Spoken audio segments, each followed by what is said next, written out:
Good evening. Welcome to the San Dimas City Council study session for today, April 27th. Pursuant to the Governor's Executive Order dated March 17, 2020, the City Council is authorized to hold public meetings via teleconferencing and to make meetings accessible electronically to all the public seeking to observe and to address this legislative body. All Brown Act provisions that require the physical presence of City Council members or the public for the City Council meetings are waived.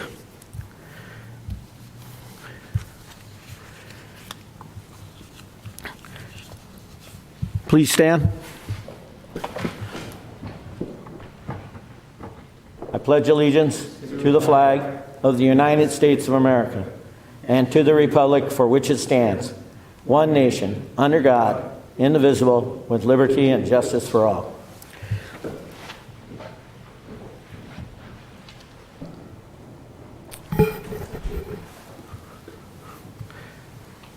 Madam City Clerk, we're missing one council person, so could you read roll call?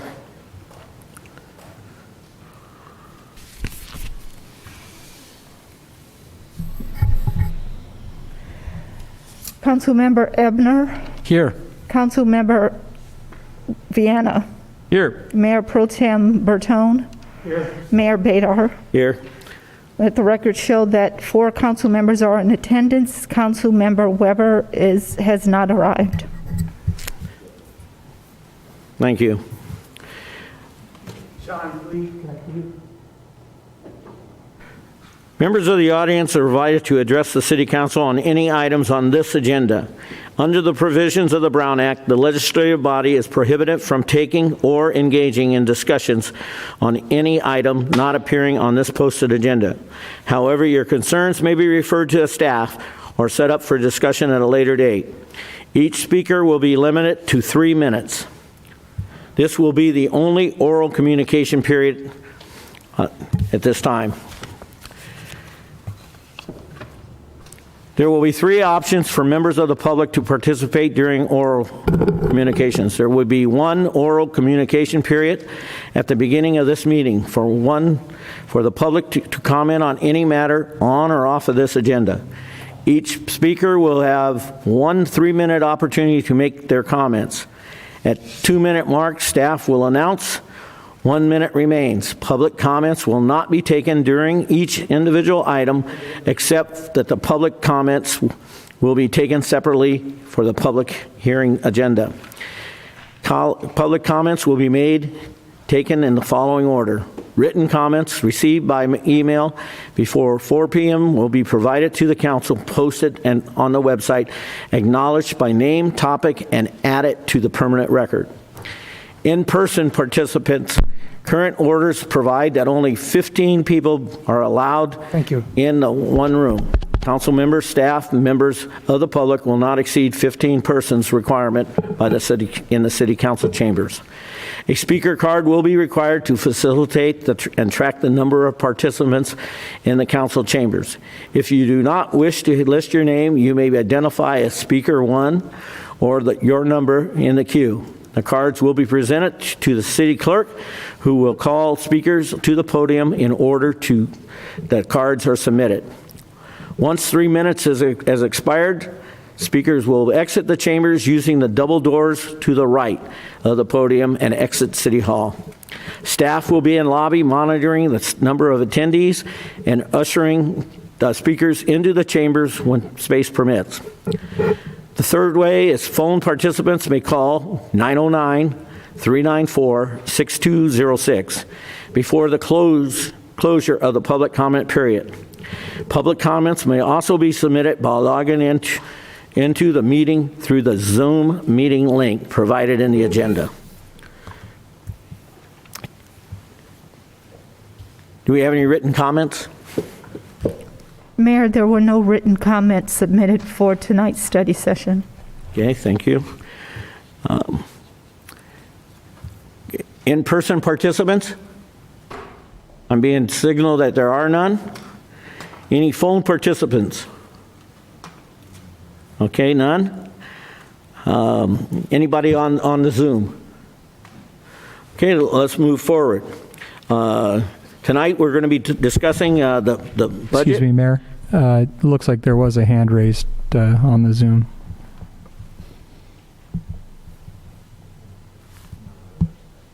Oh, never mind. That's apparently staff. Never mind. Okay. Jones, put your hand down. Thank you.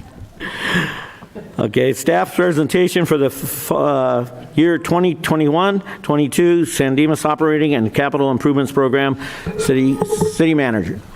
Thank you, Mr. Mayor, Honorable Council. It's a pleasure to be here before you on my first preliminary budget for 2021-22. So I want to give you a little bit of a summary up front before we move into presentations by all the department heads and then into deliberations and questioning regarding the items in there and any direction that you may have for changes to the budget. A budget is one of the most important, or at least approving a budget is one of the most important activities the governing body can perform. It really directs the activities of an organization, and it's fundamental to providing services to the community. In the city of San Dimas, we've been a very healthy city over the last 20 years. We've built up a pretty significant reserve that most cities would be envious of.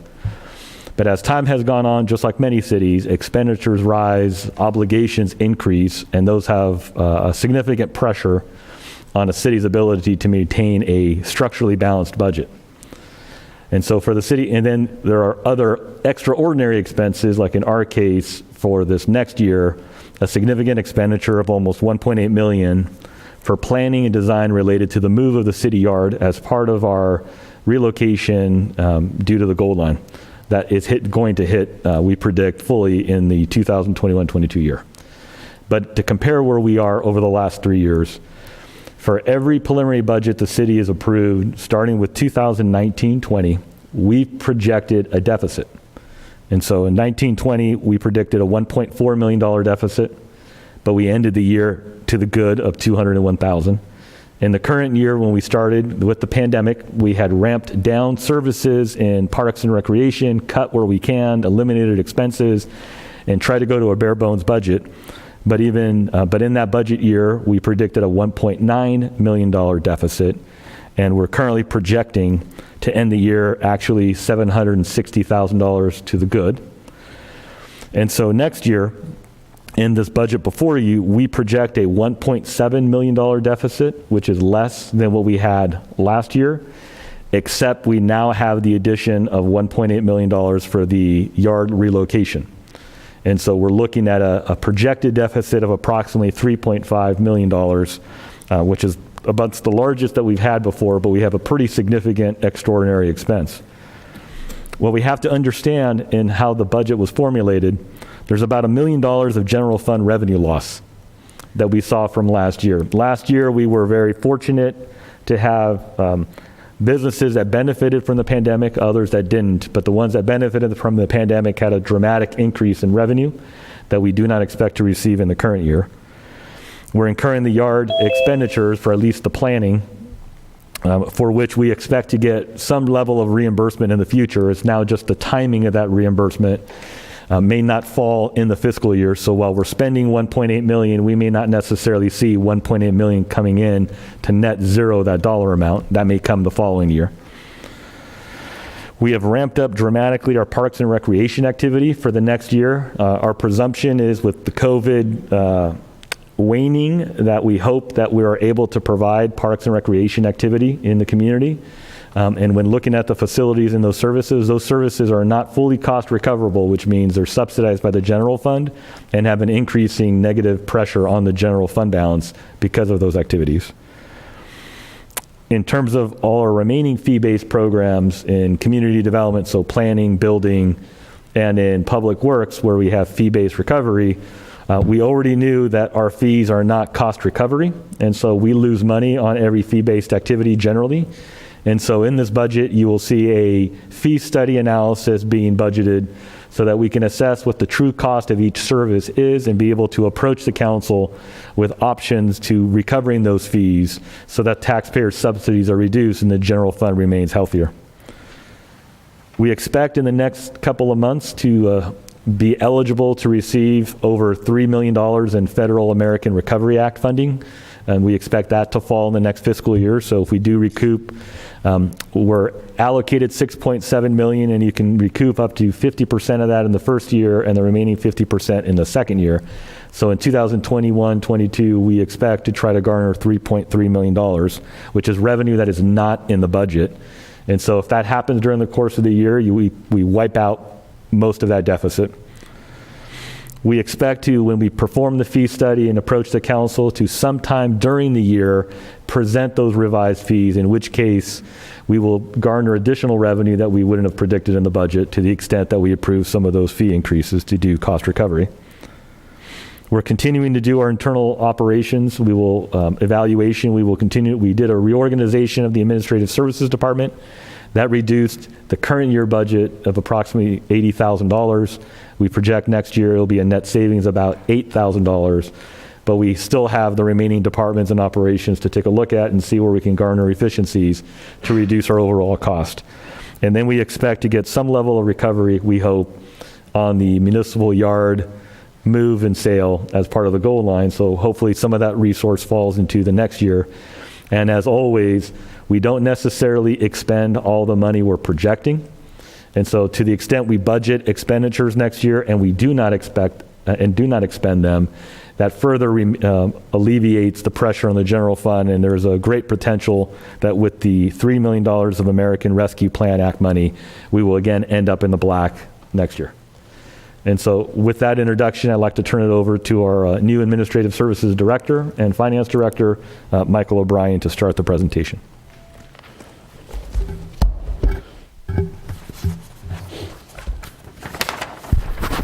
Good evening, Mayor and City Council. Michael O'Brien, Administrative Services Director.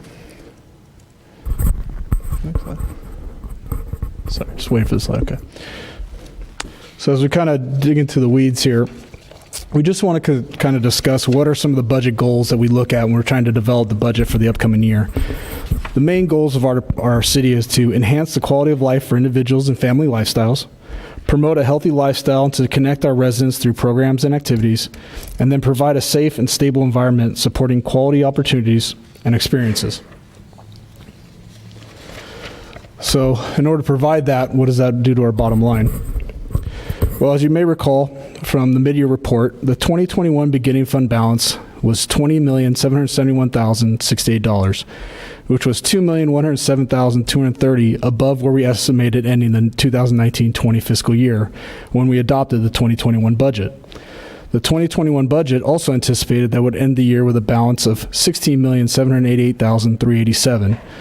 Due to higher than anticipated revenues and planned expenditures that reduced due to employee vacancies, projects, programs, and activities that have been delayed or put on hold, the 2021 fund balance is now projected to be $21,530,280, which is $4,741,893 higher than what was adopted in last year's budget. Oh, what happened?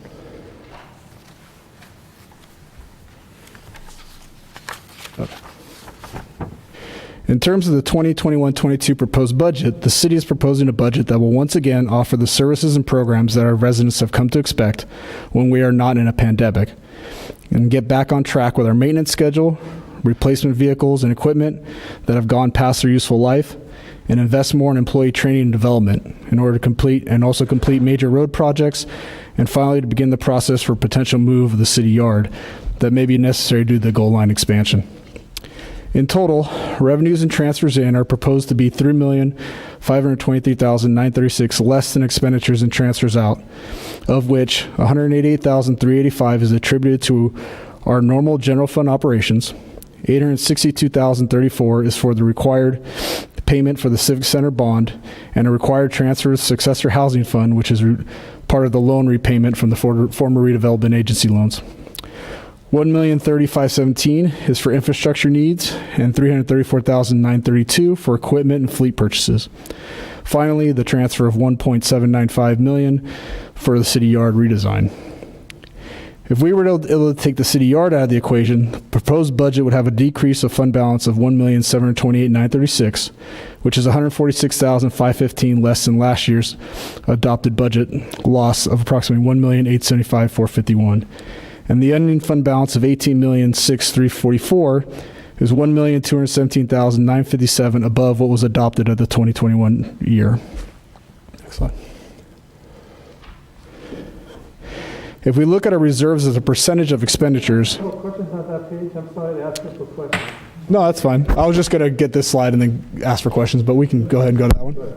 So sure, what is it? What question do you have?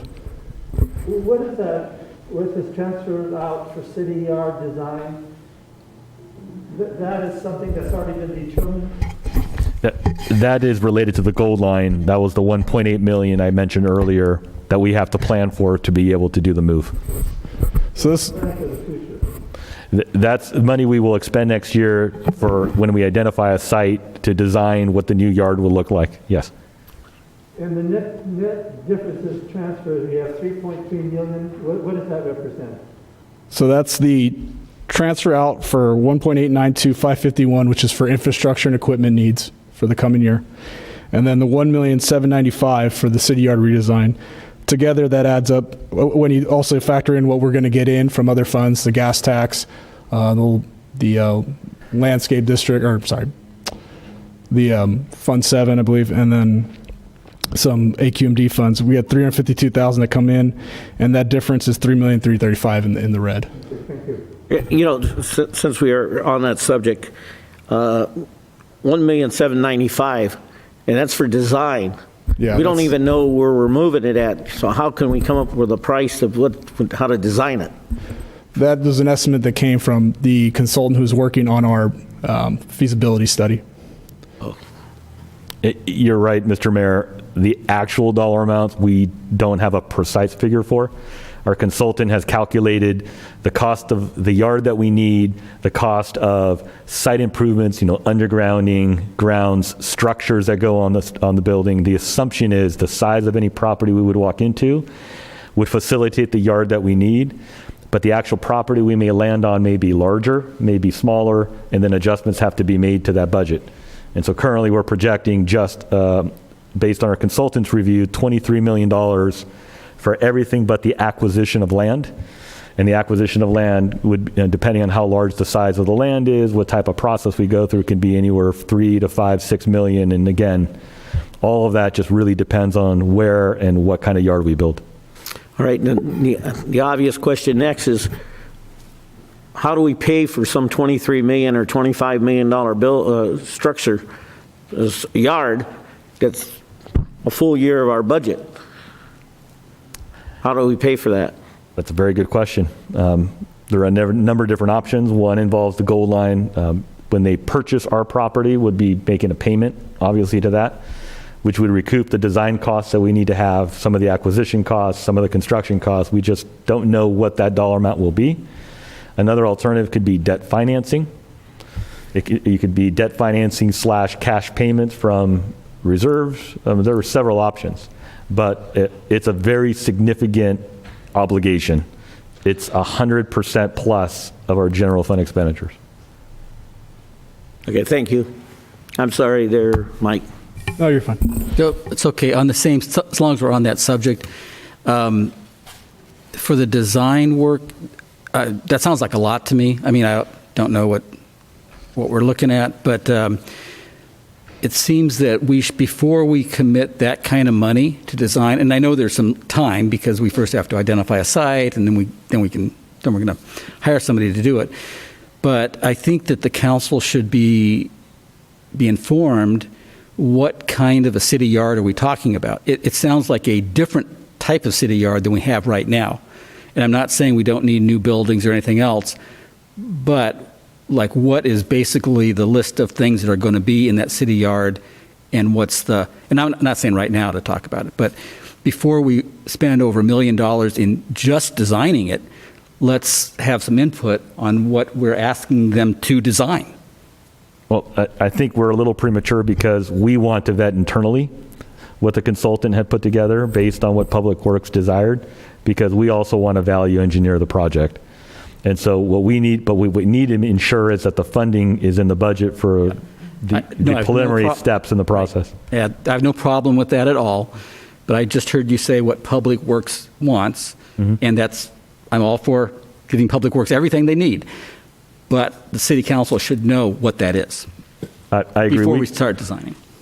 We can discuss internally how to best present that to the council. Thank you. Once again, Michael. Any other additional questions on this slide before I go to the next? Okay. So if we look at our reserves as a percentage of expenditures, we come up with the following. At the end of the fiscal year 2021, the estimated ending fund balance of $21,530,280 represents 90% of the estimated operating expenditures and transfers out, and 87% of total expenditures and transfer out for that year. The 21-22 fiscal year is proposed to end with a 71% reserve when compared to operating expenditures and transfers out of $25,267,600, and it would be 64% of the total costs, which includes capital and the city yard redesign, for a total of $28,093,117. Any questions on this slide? Okay, next one. This next slide will be a comparison for our revenues. Just to give some context, the first column is the 1920 actuals, and then the 2021 column is the estimates of where we believe we're going to end the year. Then you have our proposed budget figures for 21-22, and then the next slide is the difference between the 21-22 and the estimated 2021 numbers, and then the percent change. This slide will illustrate that revenue reductions are likely to take place for sales tax. As we discussed at the mid-year, our tax consultants HDL anticipate that the $750,000 of one-time sales tax revenues we received in 2021 is likely to go away, and will be left a reduction total of $583,183 as a result of that. We also anticipate reductions in interest earnings as interest rates continue to be at historic lows. We also had grant funds from the CARES Act, the housing element and downtown specific plan that are reflected in the 2021 estimated revenues that are no longer there will no longer be grants that we'll be receiving in the coming year. We anticipate refunds and reimbursements are also projected to decrease due to the collections from the Housing Successor Fund being decreased as we shift the charging of salary and benefits from our housing staff and move them directly to our housing funds, which will equate to larger savings for the general fund as no longer subsidizing the cost of those employees. We have programmed additional revenues for recreation and recreation center fees. However, you will see in the upcoming slides, the costs to provide these programs far outweigh the revenues they generate. This gap has grown over the past 5 years as the minimum wage increases have added a significant cost to the Parks and Recreation budget since they rely heavily on part-time staff. The problem is compounded by the fact that fees have not increased at all during this time, making the Parks and Recreation programs and services heavily subsidized by taxpayers. Low fees is not just a Parks and Recreation problem, but is prevalent across the board for all our departments. Taxpayers typically subsidize developmental activity and administrative costs because our fees are not providing the cost recovery needed to provide these services. And just as an example, this is citywide activity, but in our CAFR, when we talk about citywide, we have expenses of $32,546,769 that was in the 1920 fiscal report. Of that, charges for services revenues were collected at $2,266,387, which is 7% of our expenditures. And if I may, on that slide, as you see, the numbers of 21-22 are projections into the future, but they're being compared to 2021, where we currently have more than half of the year already completed and have actuals. And so our projections typically are conservative. And so even though you're seeing a negative $729,000 on the state and federal grants showing, when the American Recovery Act money does fall next year, you're going to be adding about $3 to $3.3 million to that category and looking at greater than $2 million to the good. And so all these numbers typically change pretty regularly during the course of every quarter.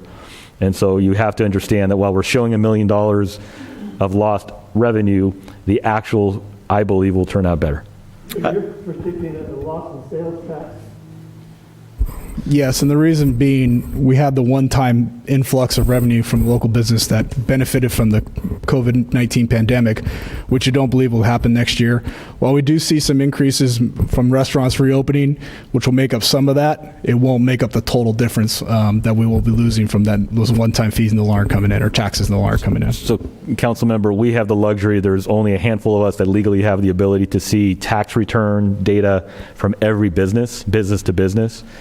And so you could see a restaurant that's doing better from quarter to quarter. There's particular businesses that, because of what their technology and use was, benefited from the pandemic. And when the pandemic wanes, so does their revenue. And so you're seeing, we had the benefit in the year we really needed it, and that benefit now goes away. When we talk, I'm sorry, John. Go ahead. When we talk about a 6.7 million infusion from the feds, okay, is that a guesstimate on our part, or is that is there some kind of documentation that says this is coming to us? When the federal government passed their $1.9 million act, $1.9 trillion act, their allocations were made. Our allocation is estimated to be 6.7 million. And they have the general criteria in law, but the U.S. Department of Treasury is still working on the regulations about how that money would be utilized. It's primarily intended to buffer the impacts related to the pandemic.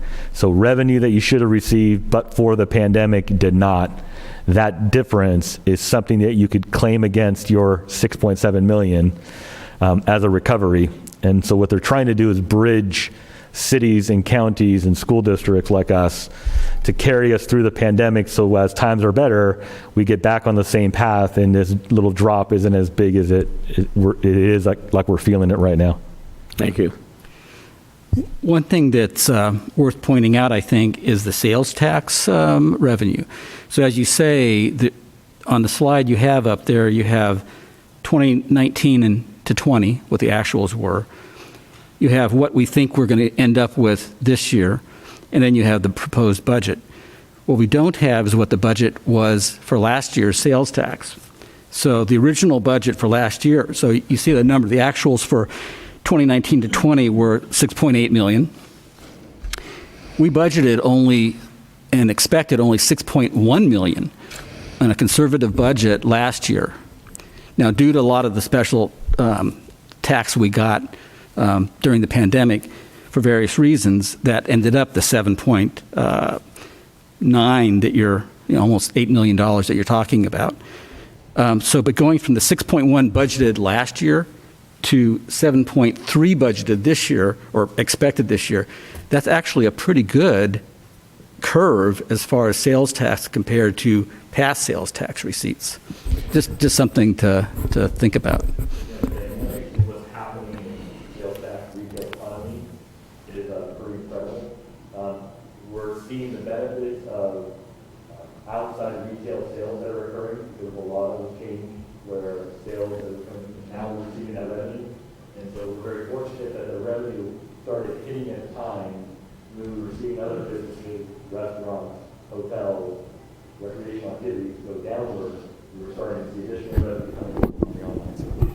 Yep. Okay.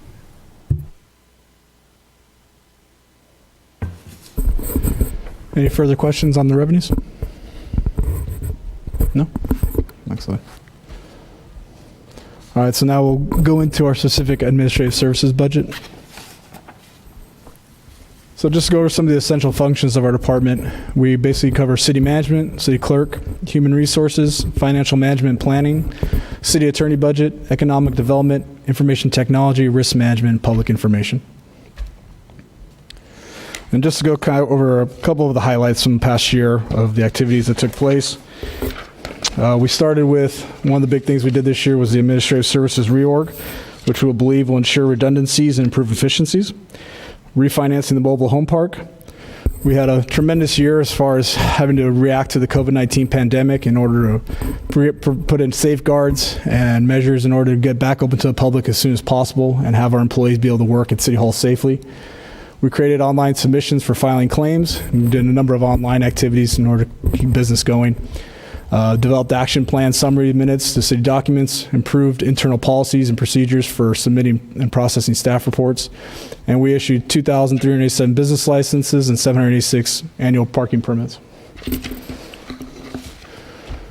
We also began the implementation of a mobile application, GoGov, to help enhance higher quality public engagement.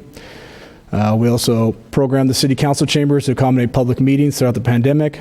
We enhanced network securities and got technology to allow city hall services to continue virtually during the pandemic. And lastly, enhance overall city hall access security with dual authorizations. Some of our responsible cost centers that you'll see throughout the budget is city council, city manager, administrative services, city attorney, economic development, general services, risk management, and emergency services. So as far as the overall administrative services budget, when we look at the comparisons of actuals, estimates, and proposed budget, just the difference between the proposed budgets and the estimate expenditures for this year. In total, Administrative Services Department will have a total reduction of $155,308 when compared to 2021 estimates. The reduction in professional services, which is our top line item, is attributed to the costs associated with the redistricting process not being in the budget as opposed to the 2021 fiscal year. The Administrative Services personnel budget, which is your third item down, is also decreased, but that is because 2 full-time housing personnel costs are being moved to the housing funds, Fund 34 and 113, if you look in the budget. We also anticipate reductions in attorney costs, as this year had a lot of necessary work above the typical retainer hours for our attorney services, which hopefully will normalize in the next fiscal year. And in terms of the increases, the Administrative Services operating account increase is mostly attributed to instituting a more robust training program for our employees, which will go from $10,000 to $70,000 with the hope of ensuring at least $1,000 per employee to enhance their professional development. And then the opportunity. And then also we have with the ability for those employees to either use $1,000 each year or go up, save it for this year, and then next year use up to $2,000 if they did not use their allocation. The increase in the city council and city manager operating accounts is mainly attributed to travel and meeting costs increases, as we project that in-person conferences and meetings will once again open up and travel will be necessary. And the economic development costs is a rollover budget that was not utilized in 2021. But if there is a need for consultant input we're mostly budgeting for HCL consultant services to help bring in businesses and increase our economic development, that is earmarked for those purposes. Next slide. Any questions on the Administrative Services budget? No? Okay, so we'll go ahead and go to General Services.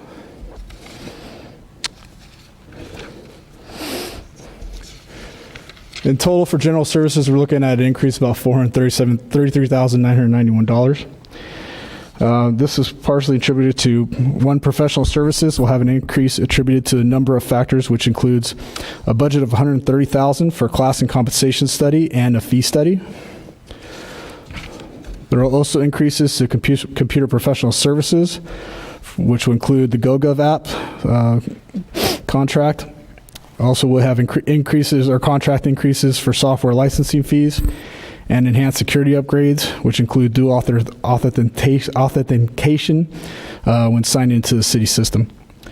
Professional auditing services is also increased, as we have budgeted additional funding for mandated cost reimbursements that we anticipate will increase next year.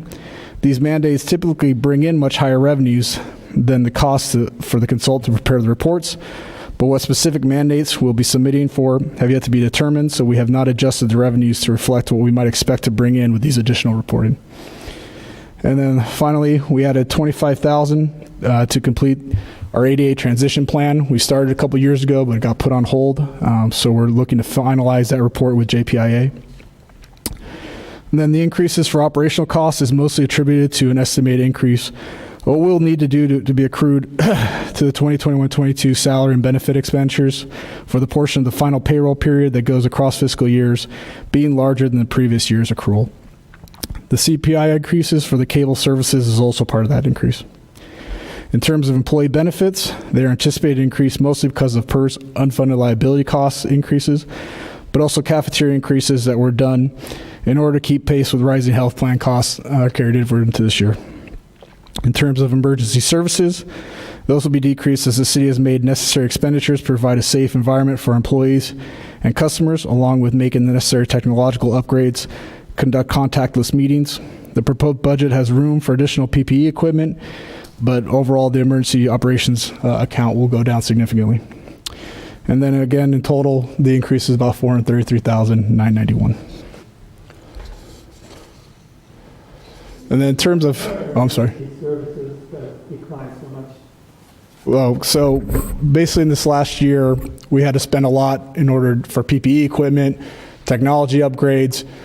Majority of that, pretty much all of it, was recoverable from the CARES Act funds we received, the $419,000. But those were all the safeguards we put into place. Was a lot this year, but next year we're not going to expect to have to do those same expenditures again. Any other questions on the general services slide? No? Okay. Moving on to public safety. Public safety will increase contract-wise by 1.45%, along with the additional cost for the motor officer that we'll have a full year expense for, which is partially subsidized by COPS grant funding in the amount of about $25,000.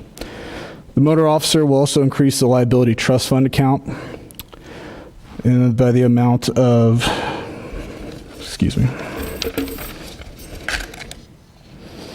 well, in total, the liability trust fund should increase by about $48,000.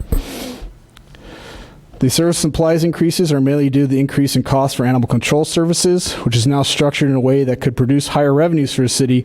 However, we are not sure what the true impact will be of this new structure, so this budget does not reflect any significant increases to animal control revenues, but we are reflecting the proposed fee increases. The operational costs are increasing slightly due to the crossing guard that was suspended this year since there was no school activity, but we'll be back on. And the total amount about $12,000 for that crossing guard, which we do get a reimbursement of about $6,000 from Benita Unified School District. In total, the police budget is expected to increase by $358,307 over last year's proposed estimated costs. Any questions on the public safety budget? All right, seeing none, I'll pass this over to Henry No to go over the community development budget.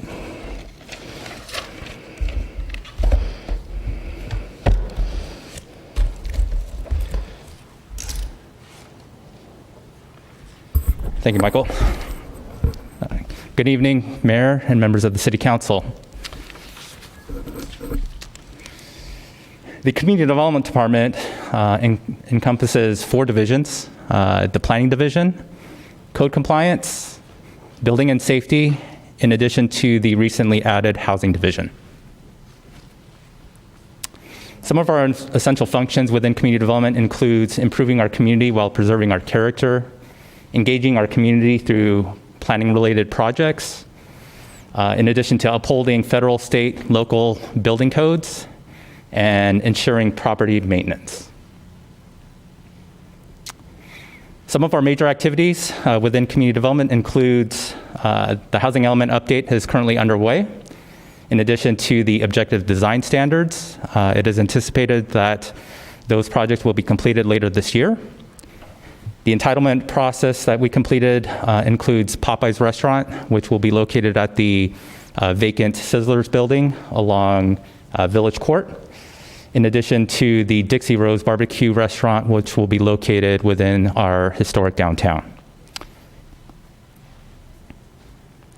Within building and safety, we've issued approximately 900 building permits, performed over 4,800 inspections. Some major construction activity includes the Brasada Estates. They've pulled and started construction on 6 production homes, including 2 model homes. Additionally, the Chevron gas station is currently being renovated, located on Gladstone. Additionally, the Brandywine community was recently completed. They've got some minor public works corrections, but that added 28 new single families to our great community.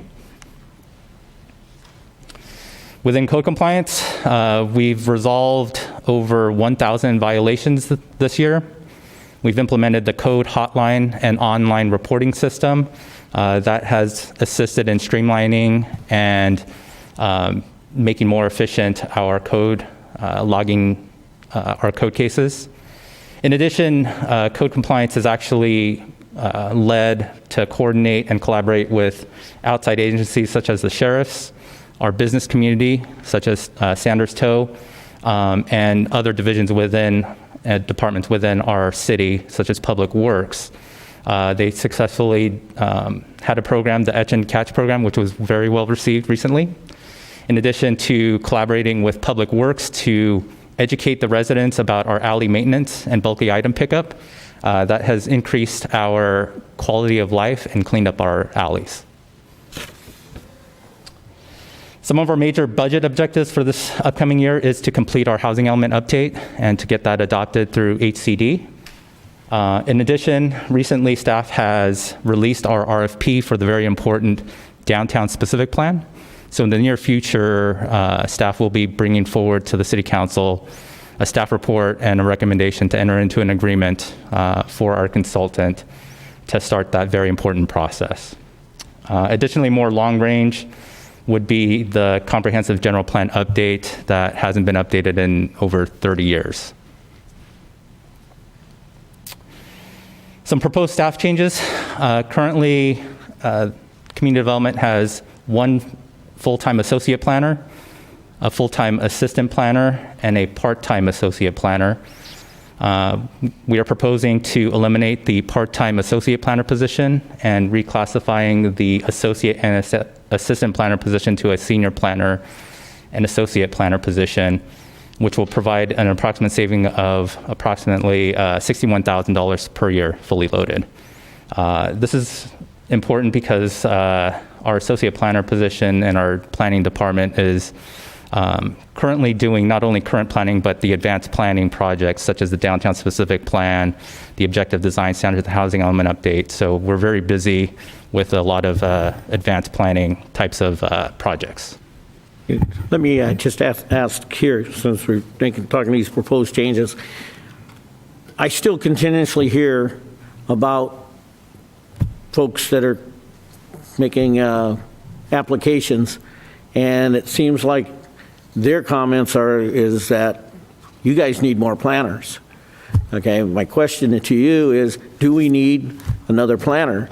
Because I think we're sending out stuff to RKA or wherever else we send stuff out to, and it seems to be this transition time getting it out and then back. Yeah. So where do we stand with that? So That's a comment that almost everybody makes. RKA actually provides for plan check services for building and safety. So they actually review plan checks for building related projects. Right now, unfortunately, we're down a planner who's on leave right now for a health-related incident. So we're hoping to get this person back in the near future. So that might be part of it. But with the projects that we have, it seems like we have sufficient staff to be able to operate appropriately. Okay, thank you. And Mr. Mayor, if I may, with the fee study, fees related to planning will be determined. And so as you generate that special revenue off of the fees, because you're getting increased activity, there's more revenue than available to determine that if you need an extra staff person, you can support that without having the general fund support that addition in the future. Okay, I think I understand, but I don't want to, I realize revenue is important, fees are important, but I don't want the community to believe that San Dimas is only open for fee enhancements. As we know, Councilman Vienna continuously objects to business license fees and stuff like that. So I want to make sure that we don't have the reputation of trying to, charge the public to get out of any financial dilemma that we may have. We don't, and this is not about a dilemma. This is about how much you want the general taxpayers to pay for the benefit of an individual's subdivision or development. What percentage of that do you want the taxpayers to pick up? It's never about, you cannot charge more than the legal cost to provide the service. In our city, we've been gracious for many years to charge very low fees. And we've done that. We continue to do that to the extent that we can, we will. But the day is coming next year that the council will have to decide what % of those fee-based activities you want the general taxpayers to pay for. So we're talking development fees, towing fees, and things like that? What All the kind of fees? miscellaneous fees that are not like an impact fee. So plan check, inspection fees, processing activity in the city. All of those are fees that are intended to cover the cost of a service that somebody is deriving that direct benefit. It's not a general benefit of the community. And so you take a recreation program, you're charged a fee. That fee may only cover 15, 20, 30% of the cost of the service, but only a small number of people are benefiting from the service.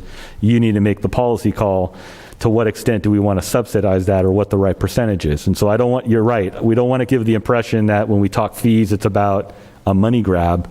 No, it's really about how much do we want the general taxpayer to support activities that benefits a very small population. Okay, thank you. Let's move on. Okay. Some one-time expenditure carryovers from this fiscal year to the next includes the grant-related funding projects, such as the LEAP grant and the SB2 grant, which is assisting in funding the housing element update, the downtown specific plan, and the objective design standards. So some of the Delta changes for community development, the major items are the community development professional services. That Delta change is a result of the city engineering services of RKA being transferred over to Public Works.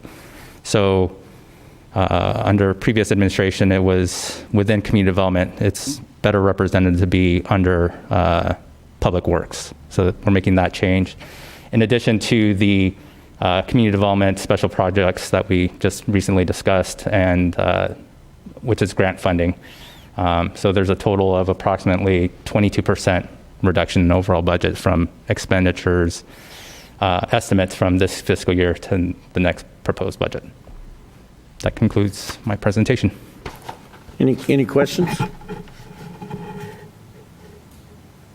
Thank you. Thank you.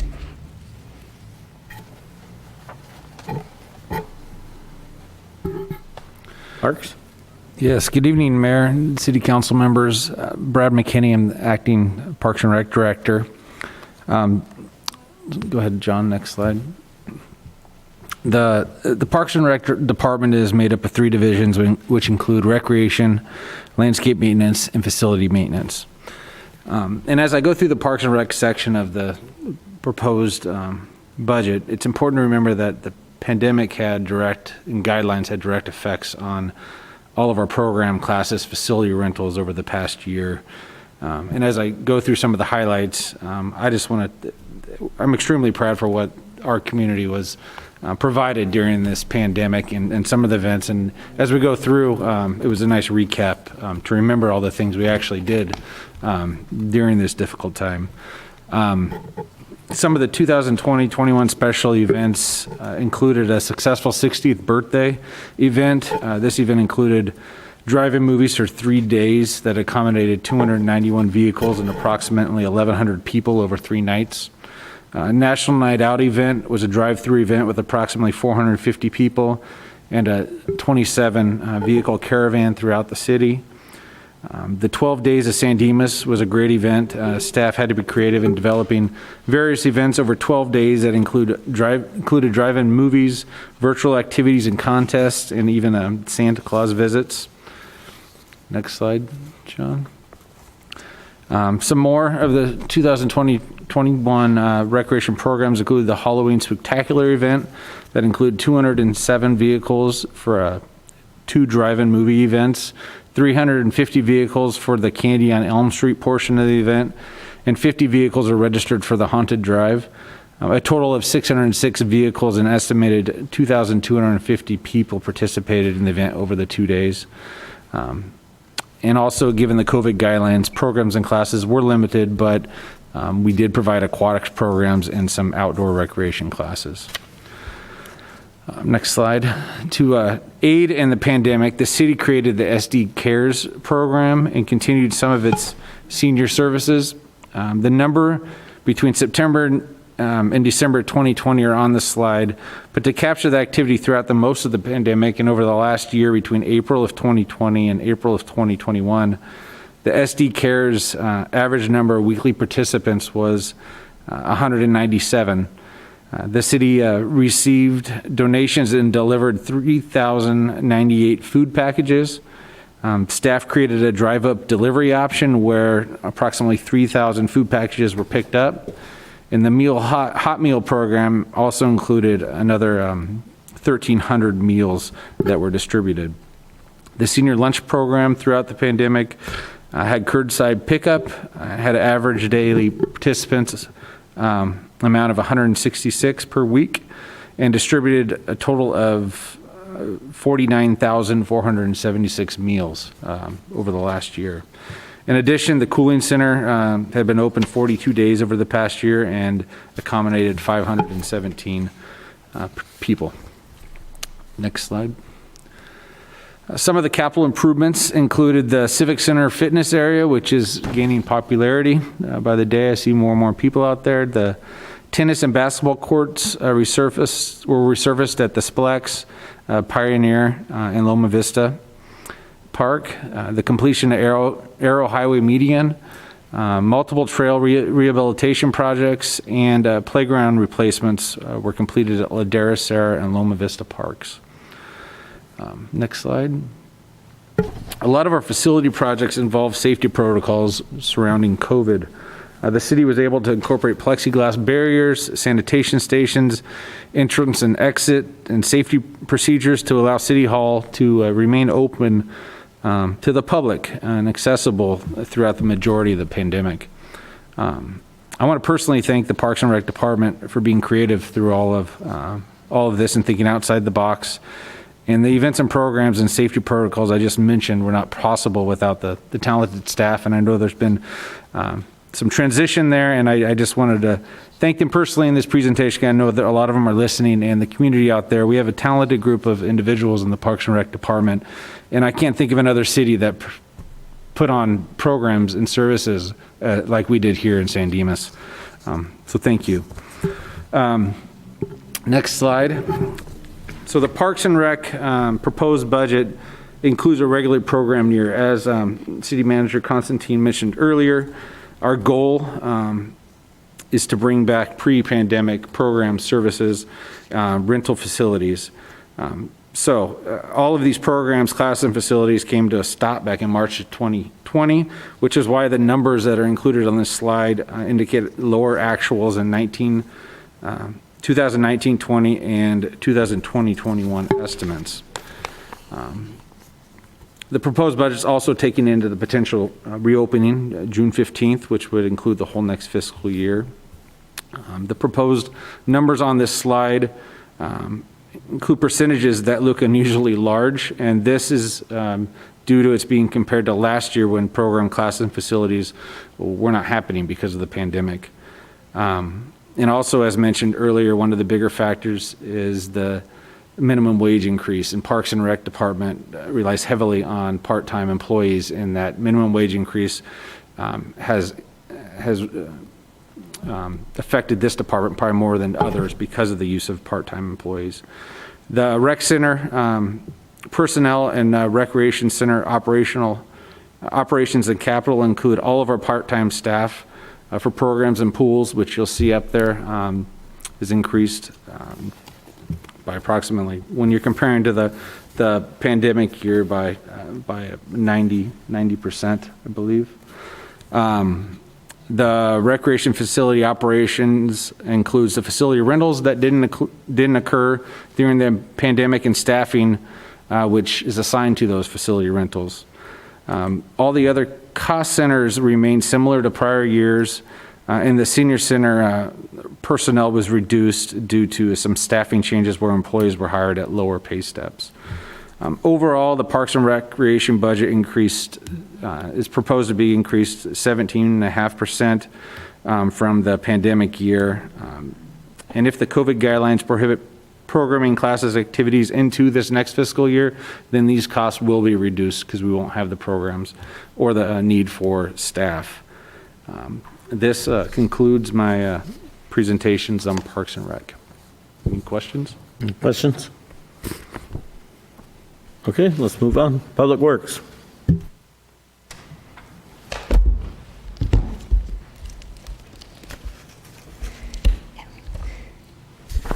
Good evening, Mr. Mayor, members of the City Council. Sherry Garwick, Director of Public Works. Following is a highlight of the Public Works budget, or proposed Public Works budget for the next fiscal year. Next slide. For our essential functions, one of our essential functions is to maintain about $330 million worth of infrastructure. Of that, about $150 million is pavement. But we also maintain traffic signals, street lights, sweep the streets, storm drains and sewers, and street signs.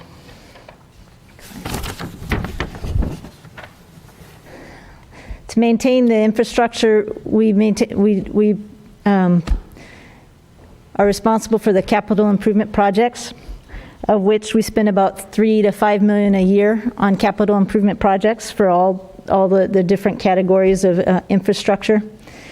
We are also involved with emergency response. In the picture in the middle right, you'll see the fire that occurred over the summer last year. While you don't see Public Works vehicles there, we were out of the picture conducting traffic control. So we do work hand in hand with the sheriff and the fire department in trying to keep our public safe. We also have an ever-increasing task of compliance with state and federal mandates and regulations dealing with environmental aspects, but we also comply with special fund financial requirements, audits, and grant reporting requirements. So regulatory compliance is a very large and ever-growing part of our responsibilities. We also work with the other departments to provide events, and while Parks and Rec does a great job in coming up with very innovative events, we try to partner with them and make sure that the liability of the city is reduced. So, next slide, please. We also work with the planning department, or community services department, and to ensure developments meet city standards and provide long-term benefits to the community and the new residents. We permit and inspect work in the city's right-of-way, protect city's infrastructure and investment, and ensure work is done in a manner that maintains the safety of our passing residents and commuters. We also evaluate our roadways to ensure efficient and safe public access. A key part of that is to listen to our residents' experience and how their travel experience is on our roadways. We do that through the Traffic Safety Committee. Next slide, please. For accomplishments for 2021, it was an unprecedented year. I think I heard that term more last year than I've ever in the rest of my life. But we completed about $3.3 million in CIP projects, of which about $1.5 million are from grants. We worked with the community to bring forward a permit parking policy for council approval, and we already have 2 applications in the queue already. Again, this has been a very unique year in terms of COVID response. We've seen a tremendous increase in the number of bulky item pickups. Our crews pick up at least 8 to 10 items a month, and those do not include those picked up by waste management. For shopping carts, they are typically a bane for the cities, but during this past year they've been increasingly bad. We've picked up an estimated 1,500 shopping carts this year. On one Friday alone, we picked up 24. That's taking about approximately 4 hours a week of our crew time just to pick up shopping carts. Gold Line is another unprecedented amount of work for us. To date, we've reviewed about 10,000 plan sheets for the Gold Line improvements. And as you can see, there's also an increase in Gold Line activity with the Euclid Avenue currently being closed, or at the crossing, just north of Bonita. Next slide, please. Sherry, just real quick. The shopping carts, you're saying staff is spending like 4 hours a week doing that? Yes. And that's still continuing? Yes. Are we doing anything enforcement-wise to abate that? We do contact the property owners or the owners of the shopping carts to come pick up their carts, but typically we don't get much of a response. So later in my city manager update in the next meeting, we'll talk about a special study session of the council that involves quality of life. One of the topics that would fall there would be how do we deal with shopping carts, implementing a shopping cart ordinance potentially, and making the businesses responsible for the carts that they have. And so, yeah, it's part of our plans, but it's going to have to be part of a holistic approach to dealing with quality of life crimes. Okay, all right. On that same topic, just as a note, perhaps something to consider later on when we talk about shopping carts more holistically, but there are services that I know are no cost to the city that'll come out, collect the shopping carts, and essentially they do their own cost recovery with the stores. If they want their shopping carts back, the service brings it back to the store, drops them off, and charges them for it. It's my understanding is no cost to the city, and we just would have to enter into some sort of agreement with that company. So, and I've already been talking to one vendor, so yes, I think our thoughts are aligned in terms of trying to grapple with that situation. Perfect.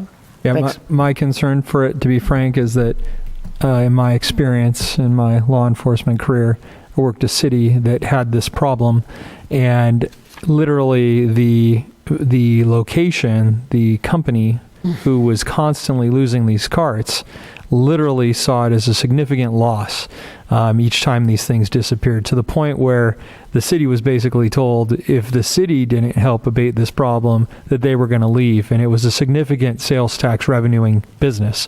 So I'm eager to hear that next discussion.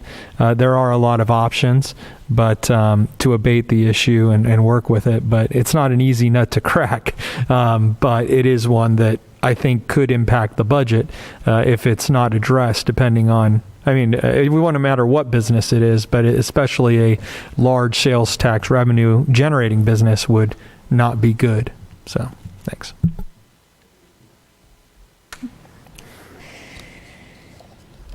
And as I mentioned earlier, regulatory requirements has become more and more cumbersome. We have been in compliance with the mandates, but several more are going to be hitting this next fiscal year. So, and we'll talk about those in a little bit too. We striped the area of the city north of Gladstone. So that's about a fifth of the city last year. And our sidewalk inspection program resulted in a repair of over 30,000 square feet of sidewalk, either by replacement or grinding, whichever we could find the cheapest that would do the replacement. But this greatly reduces the risk or the city's liability, and most importantly, prevents potential injury to pedestrians. Next slide, please. So these are our responsible fund cost centers. We have several in the general fund, but quite a bit of our funding comes from restricted funds that can only be used for certain categories, such as street repair, some for stormwater programs, sewer programs.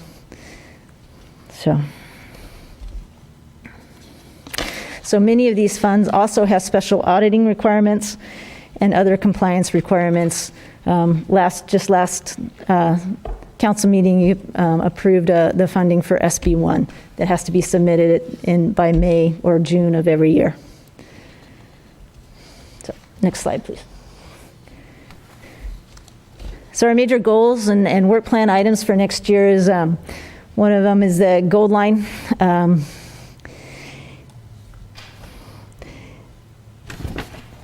We also have about 8.7 million scheduled for capital projects this year. And that does not include the maintenance yard relocation project in terms of costs. So several of the capital improvement projects were rolled over from this past year, just due to, we had to coordinate with Caltrans, and Caltrans was working out of office from home, and their workload was significantly reduced to emergency-only items in some instances.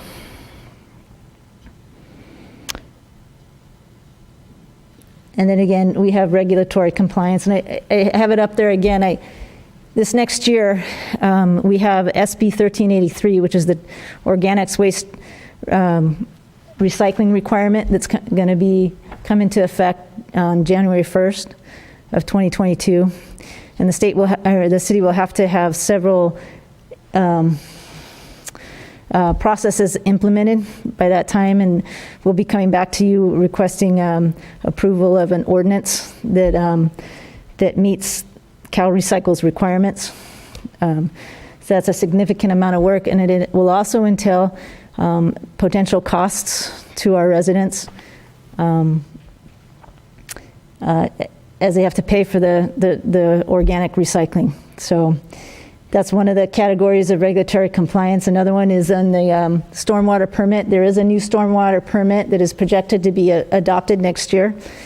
And that will come with its own set of requirements and additional inspections. And for instance, it'll have industrial, commercial stormwater inspection requirements for those types of businesses. So.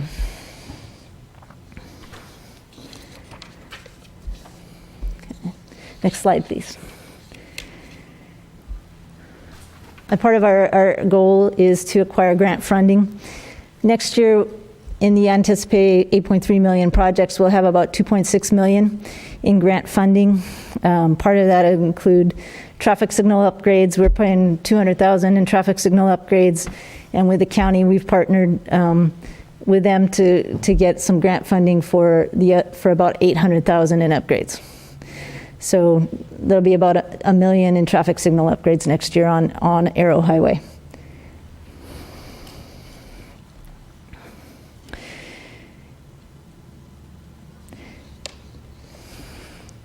So another of our goals is collaboration and training. With the new requirements, it's becoming increasingly important to have certifications and to become updated, have updates on their training, so that our people understand that the newest regulations, because they're changing much more frequently now. So there's a lot more training involved.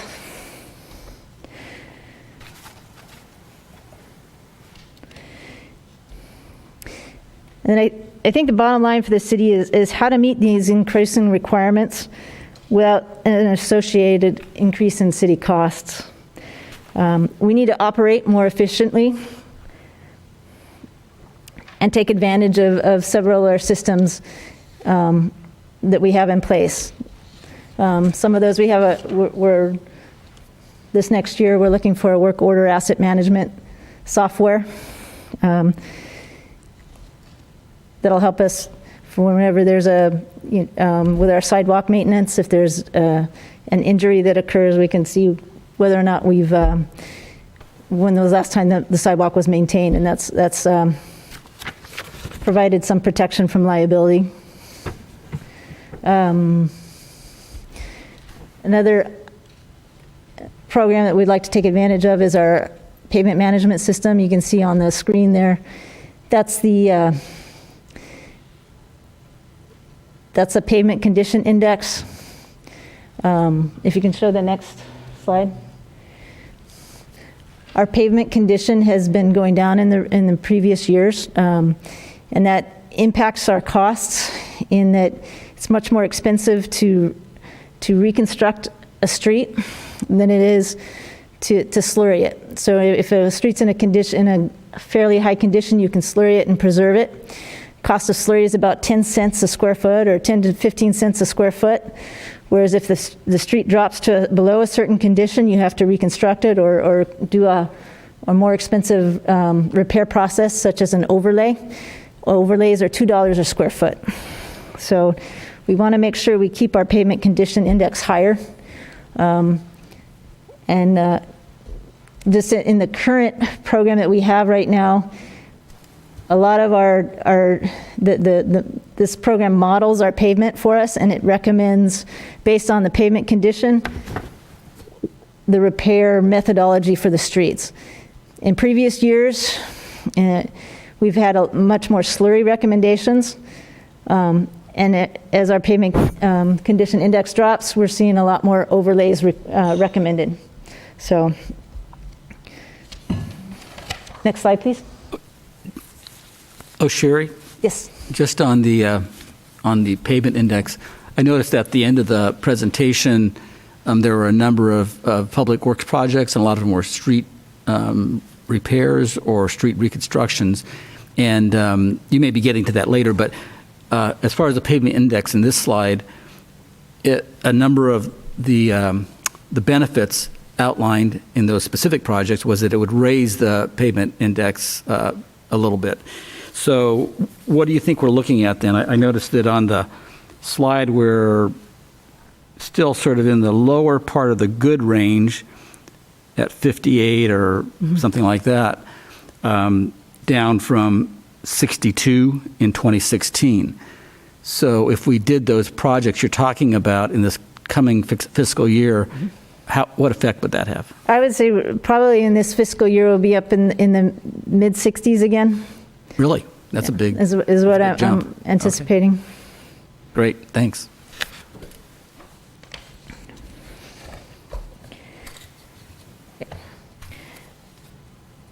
This is our cost center, and there's been several increases in the cost centers, and I wanted to highlight a couple.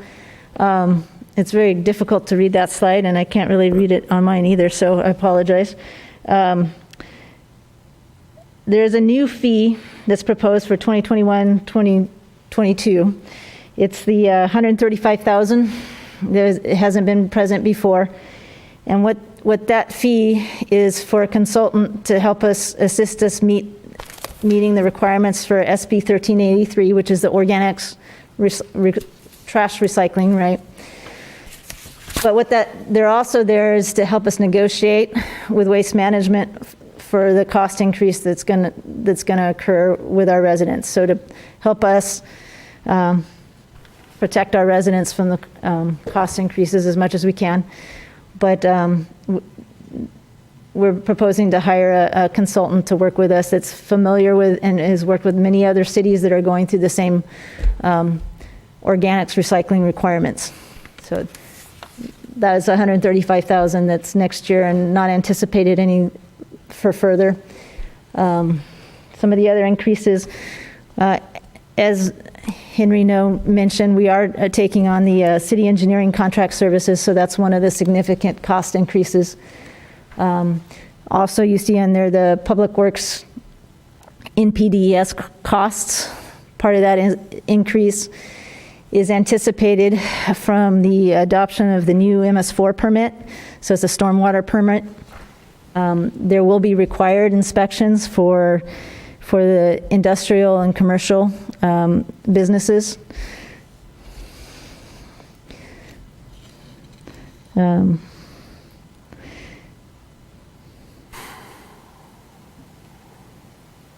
then also on the traffic control operating costs, one of the cost increases there is for the $8,000 in permit parking signs.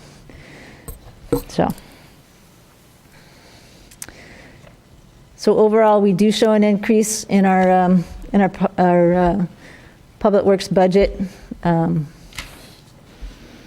also some of it is as our PCI goes down, we're doing more and more pavement repairs, not just projects themselves, but pavement repairs. And our accomplishments, which is in a previous slide, we did 3,000 pothole repairs, or over 3,000 pothole repairs last year.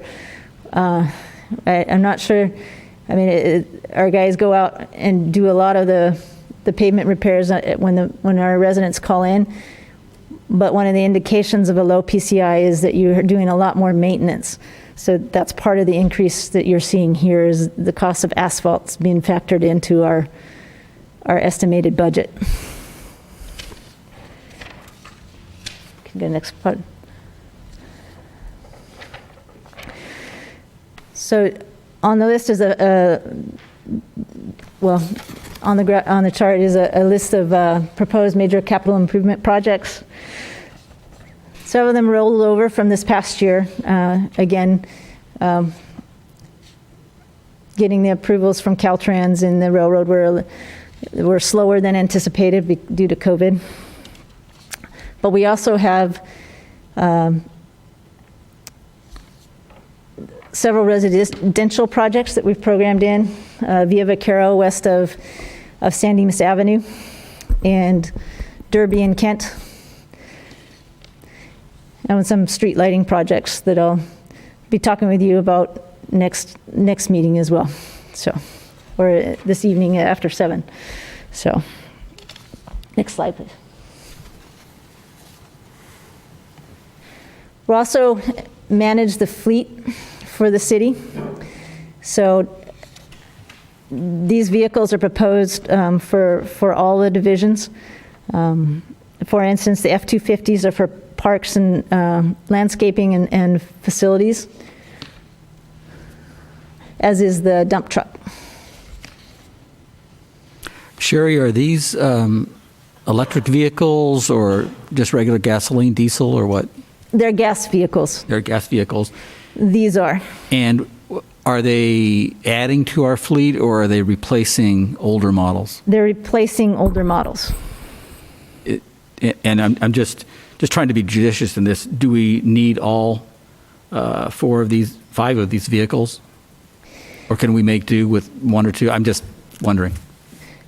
We can go back and look at one of the F-150s is a 2010 model. Okay, that's so good. Some of these are actually rolled over from last year because we did not purchase any vehicles last year. So what we did was we just moved down the list by a year because we have a 5-year replacement. Okay. So these were they're basically 2 years worth of vehicle purchases, and these were the new ones anyway were already anticipated for this coming fiscal year. Most of them were from last year, yes. Okay. So no, I'm okay with it. I just wanted to make sure we weren't just getting flashier vehicles because they were nicer and had more, leather or that kind of thing. No. The newest one there is a 2010, and we've had some repair issues with it. But we can look at holding that over to next year if you. Just whatever you think. Just let us know. I seem to think that looking at the prices of these things, I think we're getting a deal.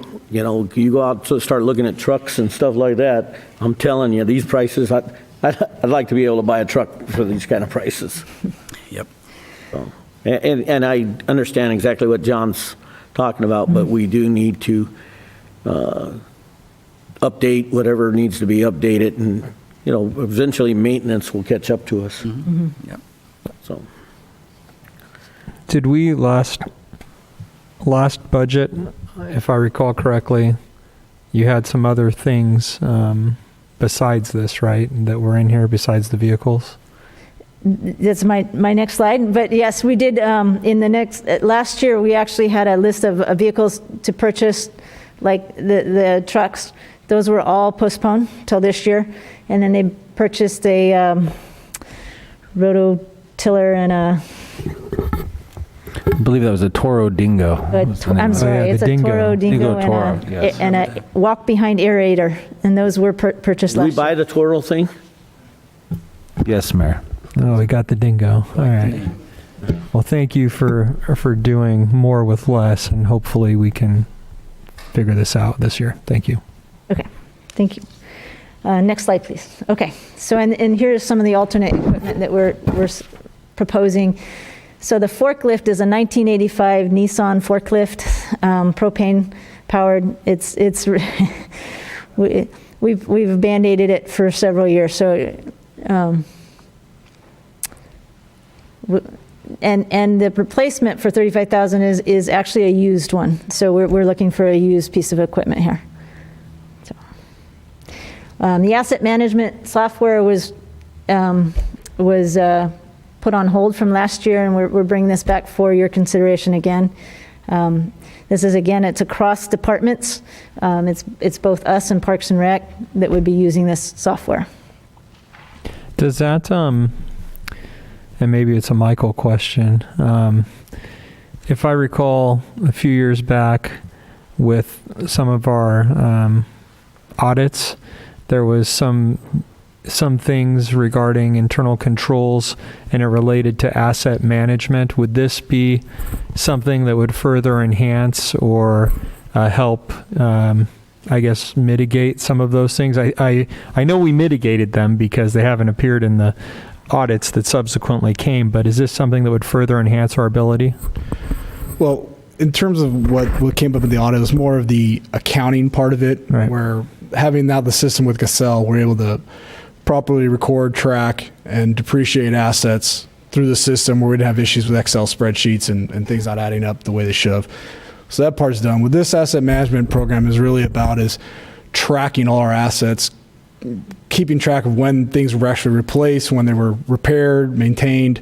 So this is more about an operational efficiency improvement, not so much an accounting of the assets themselves. But this is also because the asset module only really tracks anything that's over $5,000. So this will also track all those minute, small equipment, computers that we can put into the system and know where they are located, track better than using spreadsheets to track those smaller items. Right. So If I remember the auditor correctly, there was a concern regarding the logistical inventorying of things and its reconciliation back to the finances. So it sounds like this will assist in being able to address even those small things, which will just make it easier when it comes back to the accounting. Correct. Okay. All right. Thank you. And I would say, to get to what you're talking about, not just the system, but the policies and processes that go with it. And so when we acquire an asset like the forklift and we're transacting one out the 1985 and then use one back in, ensuring that those assets get into the asset management system, have a valuation, and that valuation makes it over to finance to put it in the CAFR. And so that has to be there too. Well, and I think it's important just to note, as we've broadly had a discussion on council, performance auditing versus financial auditing, and this is one of those areas where the internal monitoring and the internal policies can go to the financial auditing, but this particular initiative, the asset management software, is one of those areas that could impact a recommendation that we've already addressed in the financial side, but it's just going to further enhance our internal controls and accounting that will positively impact the financial side. It can. Yeah. It will. It will. It's like any system, because we've talked about Excella, we've talked about GoGov. Right. The systems have the capabilities. It's the processes that go with it that have to be integrated. And I think what the system will do here, GoGov will plug into that system in terms of how we track our assets. The level of details that we need in the financial side is less than what you would need on the asset management side. And so if you use the asset management side as the standard, then the sub pieces of the data clearly allow us to track it on the financial side. The concern I have, internal control wise, in a previous organization, when you look at assets, you end up getting an asset and somehow it falls through the crack. Well, I have this device. It's an $80,000, pack bot that the police department may have, and it never made itself into the asset management system. So it never had a replacement cycle. We never knew that it has an 8-year life expectancy, that we should be setting aside $10,000 a year to replace the asset if it's really that important. So all that's missed, and what you end up having is in year 8, oh my gosh, we got to replace this. Let's find $80,000 in one fell swoop because we hadn't planned for it. Have you already identified the software solution, or is this just a line item for you guys to be able to look at? We have several of all the departments that are involved with asset management did last year sit down and evaluate several different systems, and we narrowed it down to two. One was Lucity and Element XS. So we have narrowed it down. GoGov is actually compatible with Lucity. So Good to know. Thank you. So, and then I just wanted to touch on the maintenance yard. That is a major pending item and cost center for the city. And we contracted with a consultant this past year, and Griffin Structures. They worked on the city hall, and we're the project manager for the city hall. Their estimate, based on input from Parks and Rec, Building and Safety, and Public Works. So didn't want you to think it was just Public Works driving the city yard. It's used by several different departments. So they took the input from the different departments and created a cost center for it. The estimate's going to vary, and our intent is to go through and review the costs and work with them to reduce costs. But for instance, there's several $1 million in anticipated costs for actually when we acquire a yard, what we have to do to the yard, to the new location. So a lot of that is going to be more solidified when the city designates a yard, a relocation place, and then we'll further refine the proposed yard. And my thought was to bring it back to council as we enter in discussions with several different properties. If we find a property that's amenable, then we can actually tool a design and provide council with a proposed design, so you can look at it and look at the square footage and the layouts and review it with us. So just on that point, would the consultant be using up money as you were looking at the property? Like saying, I've got some good ideas here, or this one wouldn't work for what I've got in mind to satisfy your request? Or would that be after you brought the properties and said what properties, and part of that discussion would be, well, what are we going to put on the properties? So if I understand your question correctly, the city awarded a contract to Griffin Structures, and part of that contract this past year was to take a proposed location and develop a potential site plan. So not a detailed site plan, but a potential site plan, just so that we could get an idea of costs and potential layouts and what size yard we were looking for. So that estimate is built into what's already been awarded. Got it. Once we find a yard and council approves the location, we would move forward with a potential design, and that design is that 1.9 or $1.8 million. That would be a more detailed design of the actual buildings. Almost down to construction drawings, I would imagine. Yes, to the hangars. Yeah, exactly. So- No, I totally understand, and that's not a bad idea. I would ask that when you bring the discussion to us about what properties are the front runners or whatever, that those tentative site plans that you just mentioned be included, so the council knows what we're buying, basically. Yes. Okay. And what we're paying for that big design cost, as well as the the $20 or $30 million construction.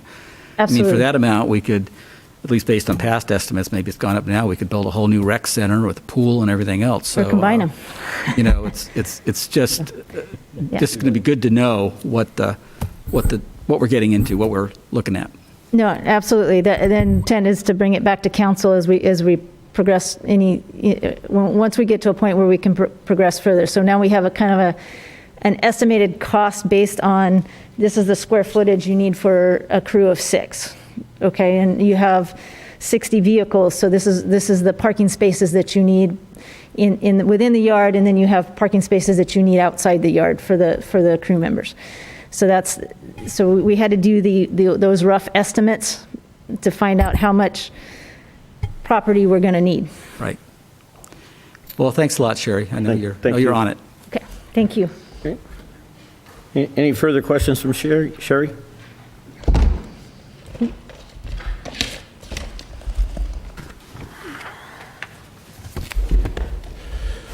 And then just a kind of recap here of not just the general fund movement of funds, but also all the funds. In total, between the transfers for the infrastructure improvements, equipment reserve, and all the special road projects that we're looking to conduct this year, the total fund balance for all funds, including housing successor and successor agency, will go from $40,976,47 down to $32,488,63. Again, this is considering the fact that we're doing significant road repairs and replacements, the city yard design, and lighting projects, and the normal transportation costs and things that go along with our operations.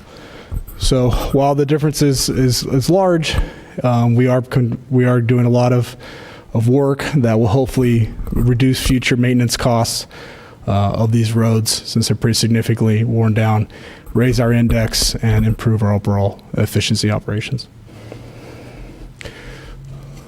With that, we'll pass it on to Chris for the final. I want to, before closing in summary again, what I started. I've been here now going on my 4th month, have had a chance to work with our staff pretty closely, and all I could say is they're nothing short of amazing in terms of what they've been able to accomplish during this last year. You heard about Parks and Recreation. I mean, we know the challenges they've been facing, and what they've been able to pull off. The quality of it is just phenomenal. You see our public works and community development departments, and the amount of activity that's pumped out, and the amount of projects that you're looking at in next year. I mean, that one page, slide 47, represents $12.7 million of investment. Now, granted, some of that's carryover, and some of those projects we may not complete in that current year, and we'll carry it over again, but we're talking the amount of roadway miles pretty significant in terms of improving quality. And so the city has been saving up several years in the capital side, so we haven't been making the expenditures in the last few years, and so we built up to be able to do the kind of projects that you're seeing going forward. But even with that, our focus on the general fund is really what most folks look to, and the impact on our fund balance.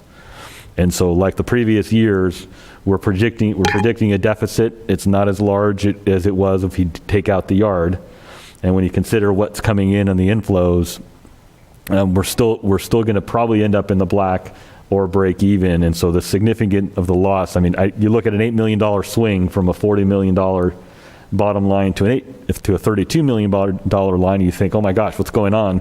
Why we're spending so much money? A lot of that was planned activity on capital.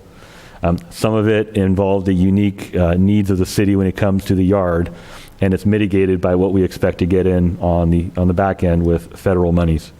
And so I look at the next 2-year period as being a time that we have to focus pretty closely on what's very important in this community, what kind of costs are involved, where do we see ourselves going, and how do we get there in a very efficient and effective manner. Because while we've had these one-time benefits, sales tax during the pandemic that we didn't anticipate, federal money over a 2-year, $6.7 million over a 2-year period, that's not going to be forever. And so we need to right-size the ship in terms of revenue over expenditures, and with a focus on capital and reducing cost and providing the highest quality service in the city. And lastly, I will leave you with the next slide again of some of the factors of what you saw in the budget: changes in sales tax, large capital projects that are moving forward in the next year, services that we offer that are a tremendous benefit to the community, that we subsidize the individual benefit through general taxpayer dollars, and then the tremendous amount of resources the federal government will be pouring into cities, the $6.7 million that we will receive, an assessment of how much subsidy you want to continue providing in certain programs going forward, and re-looking at how we offer services and how we will look when we look to the municipal yard into the future. And that, given the level of expenditure, you will have a lot of input in terms of the yard and decisions related to what does it look like, how do we pay for it, what are the expenditures, and what are some of the alternatives that we should consider. And so I want to thank you for the opportunity to be here, to be able to lead an organization such as this and have staff that I'm so thankful to be a part of. So with that, Mr. Mayor, I'll turn it back to you for direction. Thank you. What is your next process? When do you plan on bringing this back for final approval? For the final budget, we're anticipating the first meeting in June. The actions we'll be asking for is approval of the budget. We will be bringing for the first time a comprehensive fee schedule at one of the 2 meetings in June, so you can approve all the fees all in one fell swoop. We'll be bringing forward a document that has budget policies that will be the council's policies about how changes to the budget would occur. And so June would be that month we do all of that. All right, and just one additional thing, and it's just a process question, okay? Could you just give me a brief thumbnail of what procedure, you know, like you said, you're new, you've been here, you haven't gone through our process before. All of our directors are pretty much new, okay? Well, 2 years ago, the council asked for what directors were submitting, and then how was the process to eliminate things. It appears to me that we're not eliminating anything at this point, and I just want to make sure that the will of the council was that we know, you know, where things were falling off the ledge. Okay, so that's just kind of a little bit of thumbnail on it. So I was intending on making changes to the process, but I thought being in the middle of the budget process, the best thing to do is just to guide and monitor the existing process. And so department heads recommended their budgets and their budget inputs to spreadsheets that were worked through finance department. We approved pretty much everything that was recommended. However, I put forth a kind of a practice, and I asked that as it pertains to the general fund, where the majority of the issues lie, any capital projects that are not health and safety, absolutely critical, legally mandated, I'd ask that we hold off on those projects until the second quarter of next year to make sure that the revenues coming in can support the projects themselves. The projects that are in the special revenue funds, the ones that you heard from Public Works, that were millions of dollars, those were the same projects that would have been recommended anyways. We had been building up funds for a couple of years to be able to do that degree of projects. And so when you ask to answer the question, the bottom line is, what did you change from what folks were recommending? Very, very, very minimal. Okay, thank you. I have just one other statement, and I hesitate to say it because I really enjoyed the presentation. Okay, but at one point during the presentation, I really thought we were going down memory lane. I thought we were going to be talking about the budget for this next year, but we really talked about what we did last year. And I know that we really had taxing times because of whatever. I commend your staff that was able to basically keep city government working from here. We did that, definitely had to send some folks home here and there, but I don't think anybody was turned away at the front door, and that we handled it, and I'm very impressed with that. I know this was prior to you getting here, and Brad and the rest of the directors and the entire staff did a great job, and I want to make sure that at least saying that thanks a lot for the job that they've done, and I hope you would convey that to your staff. A lot of these things that I heard, I'd like to hear during a regular council meeting throughout the year. I'd like to know what the new administration people are doing, the public works people. Come, give them 10 minutes, 15 minutes, tell us what you're doing. Okay, we're hearing what you're doing right now, but I'd like to hear about it during the year, and I'd like to have the public hearing about it, because everything we just talked about, I realize this is a noticed meeting and it's a study session, but a good percentage of the people aren't watching this. but they watch the council meetings and they can hear this stuff, and the good work doesn't need to go unnoticed. So that's, for whatever that's worth. Okay. I have one question, if I may ask. You finished? Oh, yes, sir. The second to the last slide where it says summary, you may have answered this before, but it shows 3 years now, including 2021, 22, where we'll have deficit spending.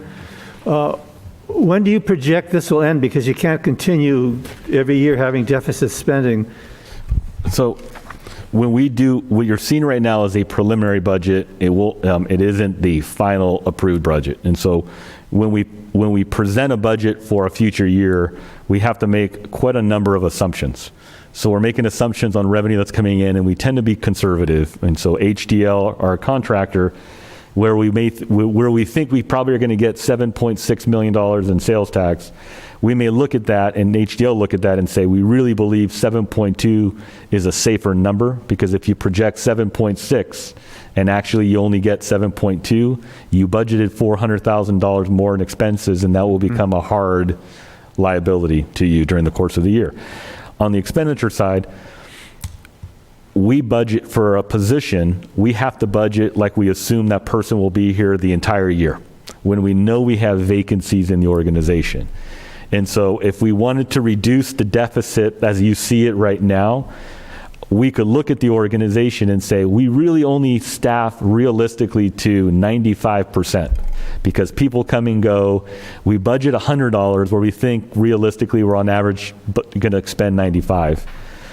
That may reduce the deficit, but it increases the risk to the city. So my practice and recommendation, which is a best practice in government budgeting, would be no. If you've authorized $100 worth of positions, budget the $100. And so what we have to do is go through the remaining line items and ascertain, are we really going to incur these expenses this year? And so if I put $100,000 to asphalt, that we're going to spend $100,000, but we really never spend more than about $60,000 to $65,000, realistically, you just assumed you're going to spend $35,000 extra that contributes to a deficit that really is not going to exist by the time we get to the end of the year. And that's proved out by the last couple of years that you see. We start looking like, oh my God, the sky is going to fall. Should we be cutting everywhere? And then you end the year in the positive that had you cut up front. So right now, if you said you need to cut millions of dollars out of the budget, we'd be slashing and burning operations, only to find out that as we finish the year, we end up with 3 or 4 million to the black, but yet we impacted staff, operations, and the community. And so we have to find that right balance, and I've not been here long enough to know where to make the tweaks to kind of whittle that down. But we'll try our best to do so, but in the end, we will always be budgeting conservatively. Super.